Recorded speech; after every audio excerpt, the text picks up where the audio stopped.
আসসালামু আলাইকুম। আমি ইঞ্জিনিয়ার রিমন রহমান। তো বিল্ডিং এস্টিমেটের যে এক্সেল ফাইলটা অলরেডি যারা নিছেন বা নেবেন সামনে, তারা আসলে জানতে চান এটা আসলে কিভাবে কাজ করে। যদি বলি সহজভাবে এটা কিভাবে কাজ করে, এখানে সাব স্ট্রাকচার, সুপার স্ট্রাকচার এবং ফিনিশ ওয়ার্ক তিনটা আইটেম এখানে ভাগ করছি আমরা। এবং প্রতিটা আইটেমে আমি যদি ক্লিক করি, আমি সাপোজ ম্যাট ফাউন্ডেশনের উপর ক্লিক করলাম, ফাইলটা এখান থেকে ওপেন করলাম। তো এখানে টোটাল রোতে চাপ দিলে এখানে অনেকগুলো রো আসলে এখানে অ্যাড করা আছে। আমাদের যত ইচ্ছে তত এখানে আমরা ব্যবহার করতে পারবো। এই ফাইলটা কিভাবে কাজ করে, এই ফাইলটা শুধুমাত্র আপনার যে ড্রয়িং থাকবে সেই ড্রয়িং দিকে আপনার এখানে শুধু ডাটা ইনপুট দিতে হবে।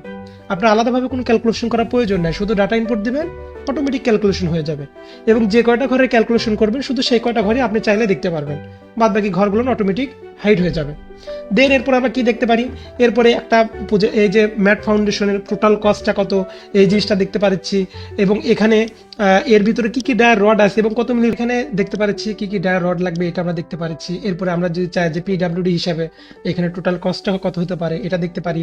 এরপরে এখানে আরেকটা জিনিস অ্যাড করা হয়েছে, এটা খুব ইন্টারেস্টিং ব্যাপার, এটা যে আমার টোটাল একটা প্রজেক্ট আছে, সেই প্রজেক্টে আমার বা আমার পুরো ম্যাট ফাউন্ডেশন আমার করা হয়েছে, সেখানে টোটাল আমার একটা জায়গা আছে, সেখানে কত স্টোরি বিল্ডিং এবং তার লেন্থ উইথ কত, তার উপর ভিত্তি করে এখানে পার স্কোয়ার ফিট আমার কত safety concrete, per square feet কত কেজি রড লাগবে, এই জিনিসটা এখানে দেখতে পারবেন আপনারা আর কি। হ্যাঁ, এবং এই সাইটে আরেকটা জিনিস অ্যাড করা হয়েছে, যারা প্রজেক্ট প্ল্যানিং এর সাথে জড়িত তারা এখানে জানেন যে একটা ম্যান পাওয়ার অ্যানালাইসিস করতে হয়, সেটা কিভাবে করবেন এটা এখানে আপনি এখানে করতে পারবেন। এবং আপনি চাইলে এই জিনিসগুলো সম্পূর্ণ প্রিন্ট করতে পারবেন। যেরকম আমি এই যে P7 এর উপর আমি যদি প্রেস করি, এটা প্রিন্ট আকারে এই যে শো হয়ে যাবে। চাইলে এটা আপনি ক্লায়েন্টের কাছে আপনি এটা কি প্রজেক্টটা আপনি মানে প্রিন্ট করে এটা জমা দিতে পারেন আর কি।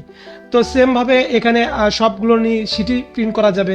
এই যে P1, P2, P3 সবগুলো নিয়ে এখানে প্রিন্টের সিস্টেম করে এখানে নিয়ে আসা হয়েছে আর কি। আচ্ছা, এরপর আর কি বিষয় অ্যাড করা হয়েছে, এখানে sub structure, super structure, finishing work. এখন এই যে তিনটা যখন আমি এস্টিমেটটা করব, মানে পুরো একটা প্রজেক্ট আমি যখন এস্টিমেটিং শুরু করব, তখন এই টোটাল প্রজেক্টের টোটাল কস্টটা আমরা এই যে টোটাল রেজাল্ট ইঞ্চি এর ভিতরে আমরা দেখতে পারবো। সেখানে আবার কিভাবে দেওয়া আছে, সেখানে দেওয়া আছে যে sub structure, super structure, finishing work তিনটা ভাগে ভাগ করা হয়েছে। এই জিনিসটা কিভাবে কাজ করে, এই জিনিসটা এখান থেকে যতগুলো শিটের আমি ক্যালকুলেশন করব, যে যে শিটের দরকার সেই শিটের এস্টিমেটগুলো এখানে চলে আসবে। এবং এখানে কি পুরো একটা বিল্ডিং এর আপনার কোন রডটা কত মিলি লাগবে এটাও আপনি দেখতে পারবেন। যেমন আমরা একটা প্রজেক্টে বিভিন্ন ডায়ার রড ব্যবহার করি এবং সেই রডগুলো এখানে দেখার সুযোগ আছে আর কি। তো এখানে আপনি দুটা ভাবে দেখতে পাচ্ছেন, একটা হলো ইন্ডিভিজুয়ালি, যে আপনি ইন্ডিভিজুয়াল ভাবে দুটো শিটের জন্য দেখলেন, আবার আপনি দেখতে পাচ্ছেন কি টোটাল একদম সব শিটের একবার দেখলেন। এরপরে আর কি কি জিনিস আছে আমার, আচ্ছা এরপর আর কি বিষয় অ্যাড করা হয়েছে, এই যে ফাইনাল এস্টিমেট। এই ফাইনাল এস্টিমেট আমি ক্লিক করলাম। এই ফাইনাল এস্টিমেটে কি একটা প্রজেক্ট মানে তার টোটাল কস্টিংটা কত, এবং এখানে এটা বিশেষ করে ডেভেলপার যারা কাজ করে তাদের জন্য লাগে এটা, যে টোটাল একটা অ্যামাউন্টটা কত হয়ে দাঁড়ায়। এখানে দেখেন ফাউন্ডেশন, সাবস্ট্রাকচার এবং এখানে সবগুলো জিনিস কিন্তু এখানে ইনক্লুড করা আছে আর কি।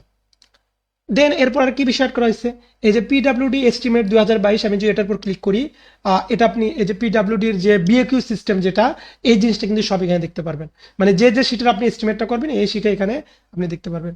তো ধন্যবাদ, এই পর্যন্ত। সবাই ভালো থাকবেন, সুস্থ থাকবেন। আর যাদের ফাইলটা প্রয়োজন আমার সাথে যোগাযোগ করবেন, এটা পেইড ফাইল সংগ্রহ করতে পারেন ইনশাল্লাহ। আসসালামু আলাইকুম।